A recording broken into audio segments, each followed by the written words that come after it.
If you're at dinner with an automotive enthusiast or an automotive journalist, invariably the conversation moves to station wagons. Why they're the ultimate vehicle, why you should get one, and of course, which station wagon is the most ultimate of them all. The answer, according to 10 out of 10 automotive journalists, is almost always the Audi RS6 Avant. And today we're taking a look at the ultimate model, the 2025 RS6 Avant, with 621 horsepower, all-wheel drive, and just about every gadget you would ever want in your next wagon.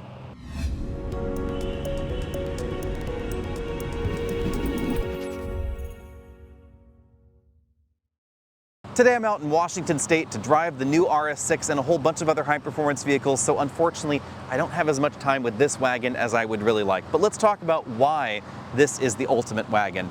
Obviously, first is the looks. I think Audi makes a fantastic looking wagon.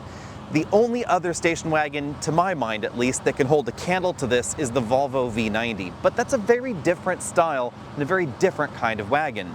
Yes, you can get a plug-in hybrid system in that model in some markets, but no model is going to look as hungry or as angry as the Audi, and that's part of the appeal. This is a performance wagon, significantly more power, significantly better performance, and a much angrier look to boot. We of course have the latest in LED and laser headlight technology here with startup animations, big cooling intake ducts all the way around. This model even has night vision and the 360-degree camera system. You'll see the radar sensors up front. Audi goes for a symmetrical look with those radar modules, and a really low and angry hood design. Just check out how low that hood really comes, even though we have a 4-liter twin-turbo V8 under the hood. Also distinctive for the Audi lineup, of course, is the long hood proportion. So as we come along to the side, you'll notice a few things right away. First one is that relatively long hood, also relatively long overhang, because that 4-liter V8 is almost entirely in front of the front axle. But talk about that front axle, we have some mammoth wheels and tires here. These are 22-inch wheels.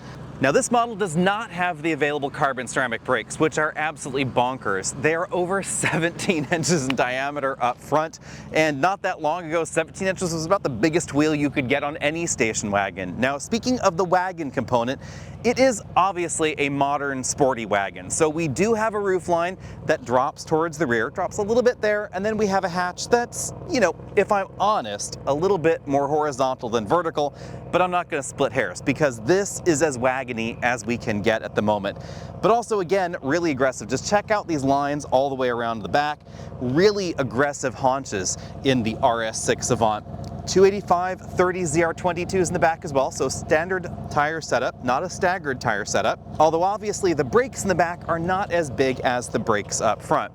Now as we come around to the rear, you're going to notice a few things. Obviously that sloping rear profile, not as upright as we find in the Volvo V90, but obviously more in keeping with the sporty design here. Then you're going to notice these absolutely enormous, almost, you know, mini football sized exhaust tips here. Oval exhaust tips on each side, carbon fiber splitter down there at the bottom, lots of shiny black accents. Of course, everything is blacked out on this model. The Audi logo, the bar across there from one tail light to the other, RS6 logo there as well. I'll go ahead and turn on the lights so you can see what those look like. No modern Audi would be complete without full LED tail lights or the distinctive Audi sequential turn signal there. It's a really elegant look. But practicality is what wagons are about. So before we get under the hood and talk about that, let's talk about the cargo area. A lot of people are buying X6s, GLE coupes, even now Genesis GV80 coupes, etc., because they aren't thinking that, you know, the cargo area in those is actually smaller than many wagons right like this. The RS6 Avant is actually longer than some of these coupe SUVs out there. And that means it's not just about what you can put in the cargo area here, it's what you can put in the vehicle with the rear seats folded. So if you want to get a big flat screen TV and jam it in your vehicle, it's actually going to be a lot easier to carry that home from Best Buy in this than in some of those SUV coupes, just because of the length of the interior. And if I lift this flap up and Nick comes in real close, you can see we also have a 40-20-40 folding seat back. So for those IKEA runs, or if you're, you know, skiing and you have those larger ski bags, it's gonna be really easy to fit them inside. If I lift up the load floor, Little bit of additional storage space is going on there. If I lift that up even further, you'll notice no spare tire, of course, because the wheels and tires are absolutely enormous. There is sort of a spare tire holder here, but the spare tire space is occupied by the Can-A-Fix-A-Flat, tow hooks, the subwoofer, etc. So that storage space is only available on top of that sort of little pizza box style area. But we do have practical touches like the rails here to help secure your cargo, grocery bag holders. We even have ambient light strips in the rear, and you can fold the second row seats from the cargo area or from the second row as well. Now under the hood is where the magic happens. We have a 4-liter twin-turbo V8 boosted all the way to the limits. It has different turbochargers than when the RS6 Avant first came on the scene, and that's why this is the performance version of the RS6 Avant. I've actually skipped over that at the beginning of the video because it's the only way this comes in North America. 621 horsepower, over 620 pound-feet of torque. It's mated to a traditional 8-speed automatic transmission and the latest version of Audi's longitudinal Quattro all-wheel drive system. What's interesting and somewhat divisive about Quattro, and often misunderstood, is that the entire engine, this entire 4-liter V8, is actually in front of the front axle. If I stare back here, you can actually see just barely that the back of the engine is right in line here, just in front of the front strut tower. And that's just because the Quattro system is integrated into the same rear-wheel drive 8-speed ZF automatic transmission we find in a wide variety of high-performance cars. A lot of folks will incorrectly say Audis are front-wheel drive. That is not true when we're talking about the A4, 5, 6, 7, 8, etc. when it comes to the design of the drivetrain. This is a longitudinal rear-wheel drive design. How much power it sends to the front is entirely up to the exact way that that Quattro system is designed in a specific vehicle. But architecturally, this is a rear-wheel drive vehicle. Once upon a time, the logic for having the transfer case and the front differential and the transmission all integrated into the same housing was weight savings, but these days that is not quite as big of a deal anymore because some of the competitive all-wheel drive systems actually have been a little bit lighter than certain versions of the Audi Quattro system, but it does lead to the particular and elegant look that we find in Audis, depending of course how you feel about that front overhang. So if you come in close to the side, you'll notice that front wheel forward, we do have a slightly exaggerated overhang versus some of the Mercedes and BMW wagons that we find around the world. Of course, coming soon, there is going to be an M5 wagon in North America. Now, is that going to be the ultimate wagon?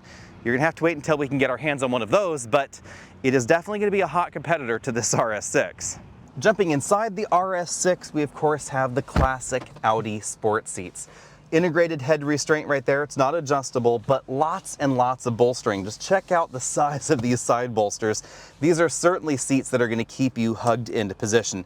And they are also quite adjustable, heated and ventilated as well. The controls are mostly on the side of the seat, as you saw there. We do have a manual thigh cushion extension. These are some of the most comfortable seats for me in this segment. Of course, we don't have a Mercedes wagon in this class in the United States anymore. I do find the Volvo seats to be a little bit more comfortable for longer road trips, but they're not nearly as aggressively sporty as this. So as far as keeping you in your seat when you're doing the things that the RS6 can do, you're definitely gonna want these seats. Now let's check out the back seat. Bearing in mind that wagons are not as big as they once were. This is a mid-size European luxury wagon. We have the rear window shades there, nice touch, but lots and lots of room back here. You can see I definitely have several inches of legroom. Now let's check how child seats would fit in the back. I don't have a child seat with me, but I do have my tape measure, and that means that we can measure about 11 inches up from the seat bottom, and then we can measure onto the critical dimension right here in the front seat back, and we get 29.5 inches. That means with the driver's seat comfortably adjusted for me at 6 feet tall, this is actually one of the few mid-size European sedans or wagons that will actually be able to accommodate me at 6 feet tall at front and a large rear-facing convertible child seat behind. It's actually quite a bit of room back here. Of course, we do have this big drivetrain hump because again, rear-wheel drive based vehicle, so big drive shaft going to the rear. Here, of course, we also have 4-zone automatic climate control, which is a nice touch. 2 USB-C charge ports, 12-volt power outlet there. And then let's take a look at the rear seat arrangement. We have a shoulder belt that comes out of the seat itself, not out of the ceiling. That is a touch I really appreciate, because if you don't put your child seats on the outside and you want one centered here in the middle, it's going to actually keep that child seat in the middle of the seat back, not skewed to one side. Then, of course, we have the armrest with cup holders right there. and that 40-20-40 folding design. Now the outboard 20% side over here, sorry, 40% side, this will fold down independently. This 20% will fold down then, but of course it has to also fold down with the outboard side. So do keep that one little trick in mind. On the backs of the seats, you'll notice these little hooks. And that's because, like many European wagons, Audi has really gone really hard with the practical touches back here. This allows certain accessories to be mounted to the seat back, like for instance, this module right here. I'll let Nick come in with the camera because it's a bit difficult to explain and show you at the same time as I'm squeezing myself in the seat back. This is a cargo divider module. You can lift it up right like that, and then you can latch it into place with these little hooks on the back. That keeps your cargo back there in the cargo area. But what if you have even more cargo in the car than just back there in your wagon? Well, you can undock that from there. You can dock it onto the seat backs using these little modules right here, and then you can keep cargo in place from this point all the way to the back. So lots of cargo practicality and flexibility. I really love the practicality, so I have to flip that back into place. Really love the practicality that we find in so many European wagons that honestly is absent in an awful lot of SUVs, even European SUVs from similar brands. Now let's take a closer look at the interior. Up here we have the controls for the panoramic moonroof. It's a two-pane design. So we have the first pane up here that opens and the back pane back there by Nick's head. You can see he has a reasonable amount of headroom back there. Honestly, more headroom than we find in most of those mid-size coupe crossover SUV things. Another reason that you might want to get this. So even though that roofline drops towards the cargo area, does have a surprising amount of headroom in the back. Now up here we have the height adjustable shoulder belts for the driver and front passenger. Again, those fixed height shoulder belts integrated into the seats. The Audi RS logo embossed into the leather seats right there, and a pretty attractive but also conservative interior design. And that is one of the things I've always loved about Audi's wagons, is that there is a techie side to this, but also a conservatism that I like when it comes to the design. So over here on the doors, lots of premium soft touch materials as you'd expect. We have a soft touch stitched armrest upper, door upper right there.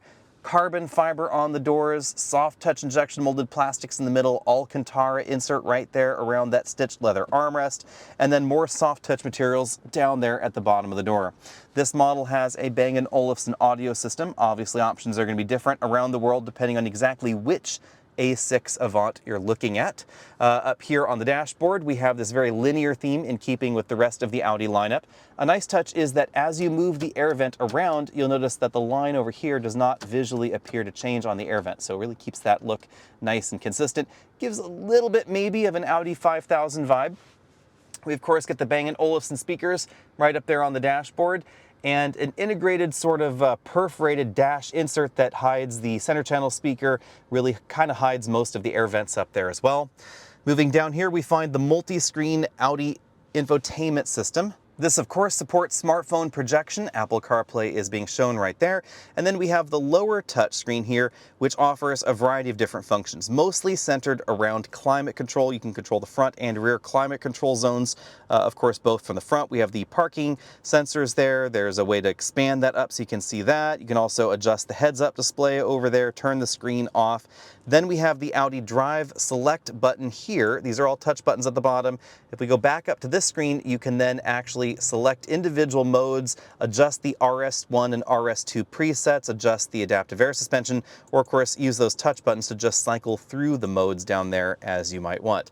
Over here we have a shortcut button for the Audi Park Assist Plus system, power and volume knob and track forward backward for the infotainment system, the Audi joystick style shifter. It always returns to center, but this icon will tell you exactly what mode you're in. So for instance, we're in park now, turns red there.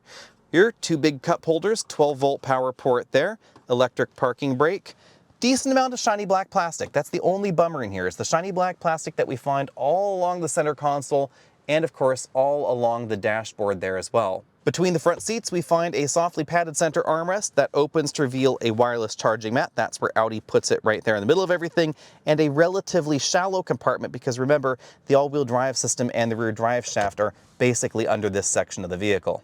Over on the driver's side, we find Audi's full-color LCD instrument cluster. This is still one of my favorites in the industry because not only is the display really crisp, but it gives us lots of information. Side note here, at the moment you can see the engine is at 0 RPM because this does have the Audi 48-volt mild hybrid system on board. But back to this display. What I love is that it's really configurable, it's really snappy, and of course it gives us the full screen Google mapping interface with satellite imagery.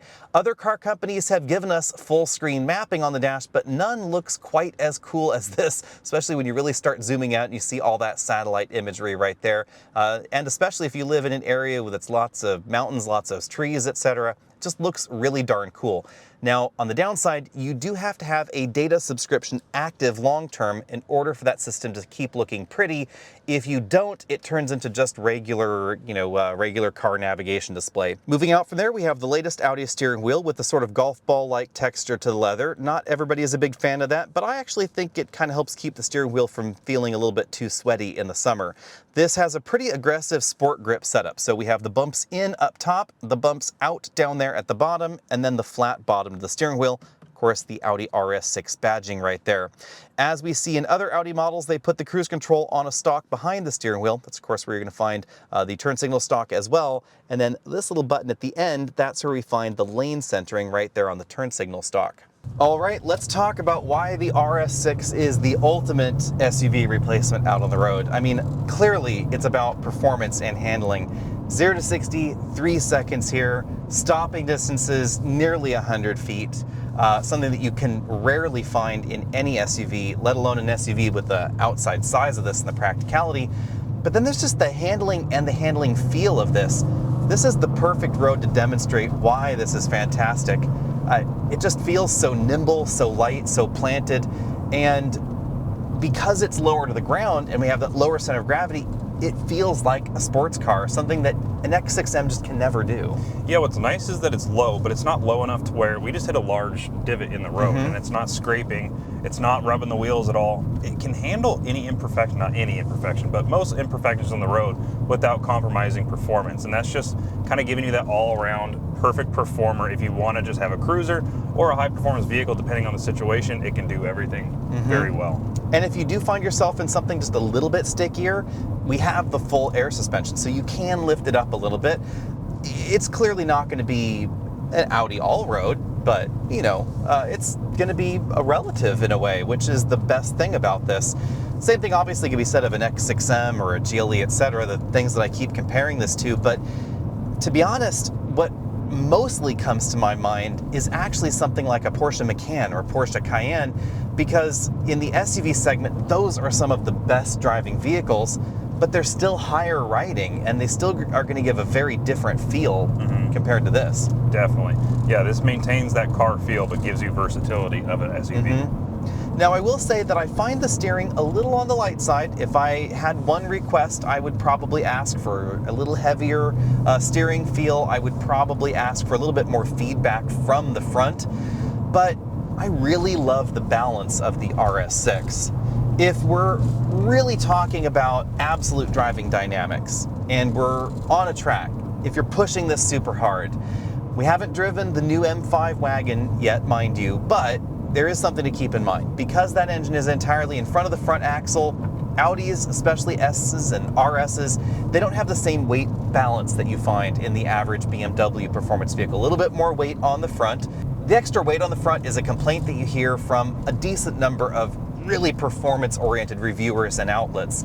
But there is, I would say, a flip side to that. Having a perfectly balanced vehicle or more weight on the back is more challenging for a lot of drivers to handle, and the more natural understeer characteristics that we find in here are just easier for people to deal with. Yeah, it's easier for a daily driver as well. You know, you're not going to be going that hard on public roads. I mean, this will handle pretty much anything you throw at it on public roads. Now, when you pull high G-forces on a track, you are going to start to find the fault of, like you said, having that engine or that drivetrain further forward in the chassis itself. But it's kind of one of those balance things, and I think Audi has really balanced the RS, well, the RS lineup in general, but the RS6 in specific, they have balanced this to be a good in-between vehicle. Exactly, and if you live in a snowy area, that's also where you're really going to want the more weight on the front rather than in the back. perfectly balanced 50/50 vehicles are lovely, but again, in terms of predictability and real world uses, this is just a really great vehicle. In this clear section of the road here where we have a 55-mile-an-hour speed limit, let's just see what it takes to get up to 55 miles an hour. We have to do the RS2 mode here, and then we can engage launch control. We're in launch control mode. Oh my God! My sunglasses flew off. Oh my God! Well, your sunglasses are back there somewhere. Probably where my stomach is. Yeah. Wow. 0 to 60, 3 seconds.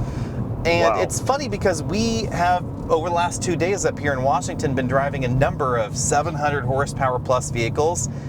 This has 621 horsepower, so it's more modest on the horsepower front, but the performance is just as fast. That's one thing Audi's always been good at, is making the aggressive starts from zero. The RSs have always been known for launching very, very hard. Now, obviously, this isn't the fastest 0 to 60 that we've tested this week, but that feels the fastest. And that's really all that matters. The numbers, you're not winning awards, you're not getting money, you're not doing all this for the 0 to 60 time. You're going for the feeling, and this feels incredible. And it just launched my sunglasses to that second row. Yeah. So, man, that was incredible. That was the first time we really launched this thing. That felt good. The feeling, the sound is fantastic too. Audi's 4-liter V8. I think, as much as I like the Mercedes 4-liter AMG V8, I think that the purr is a little bit better here. That Mercedes cracks and burbles and pops, I think, a little bit better, but just sort of the general driving, you accelerate here, get that confident purr as you go, just a tiny hint of the turbochargers. It's all just a really good combo. Yeah, like I kept saying, it's a good balance, because when you're really getting on it like we just did with that 0 to 60, you do hear that exhaust note, but if you're just gradually accelerating like we just did right there before this hill, it's not too loud. It's not too aggressive like some of the vehicles we've been driving this week. We just got out of the Durango Hellcat. That is brash, that is aggressive, it's just raw. This is definitely raw and a different feeling. It doesn't hurt your ears. It's not going to draw too much attention. Now, it might sound way crazier outside, but in cabin, where the luxury is supposed to be going down, it does go down. It's very luxurious in here, even when you are mashing that gas pedal. Now, the RS6, of course, has an active exhaust system, so I've moved us back to the regular drive mode. We're just in comfort, cruising along, nice soft air suspension. Even though we have those really low-profile tires, I have to say, this has a great ride to it. You will feel some of those small imperfections in the road coming through into the cabin, of course, just because of those low-profile tires, but the air suspension makes the best of it. But even in this mode, if I were to slow down and just rub on the throttle a little bit more aggressively, you will hear the exhaust valves open up, and you go from that mild-mannered burble to just full-on roar.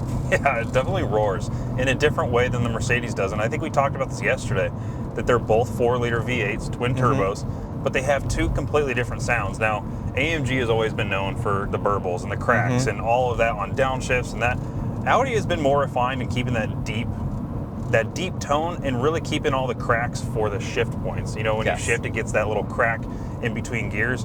And I would rather have that than Mercedes pops and burbles, and because that's too new age, that's too hot boy. That's some Honda stuff, and not necessarily my cup of tea. But if that's your cup of tea, then an AMG might be the reason you go that route.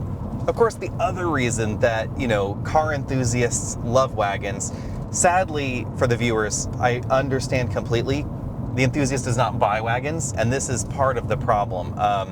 People love wagons, they don't buy them new. This is another one of those vehicles. I am really thrilled that Audi is so dedicated to the RS6 Avant, to the allroad, etc., that they are still building these. But understand, we don't know what the future is for this wagon. BMW is bringing the M5 wagon to the US. I would logically assume, based on what we've seen in the US market for a while now, that means, I think, a less solid future for the RS6, because the new wagon's going to be on the scene. Customers that want the newest thing, they're going to go buy that. It's not like it's going to bring that many more performance wagon shoppers into the market. I have this feeling that it's really just going to dilute the people that want to buy a wagon. Maybe Audi will pull back a little bit. The likelihood of a new Mercedes AMG wagon to compete directly with this is probably going to be a little bit lower. And that honestly fills me with sadness, because this is the kind of vehicle that I think we should see more of in the US. Not just for vehicles specifically with a gasoline engine, but because if we're talking about performance EVs, performance plug-in hybrids, etc., reducing emissions, having a lot of fun and cargo practicality, the wagon format just makes more sense than something big and boxy. My fear with the M5 Touring coming to the US is that it's going to be a plug-in hybrid. It's going to be the same as the M5 that's already 5,000 plus pounds. It's true. It's pretty heavy. It's going to be even heavier with the Touring.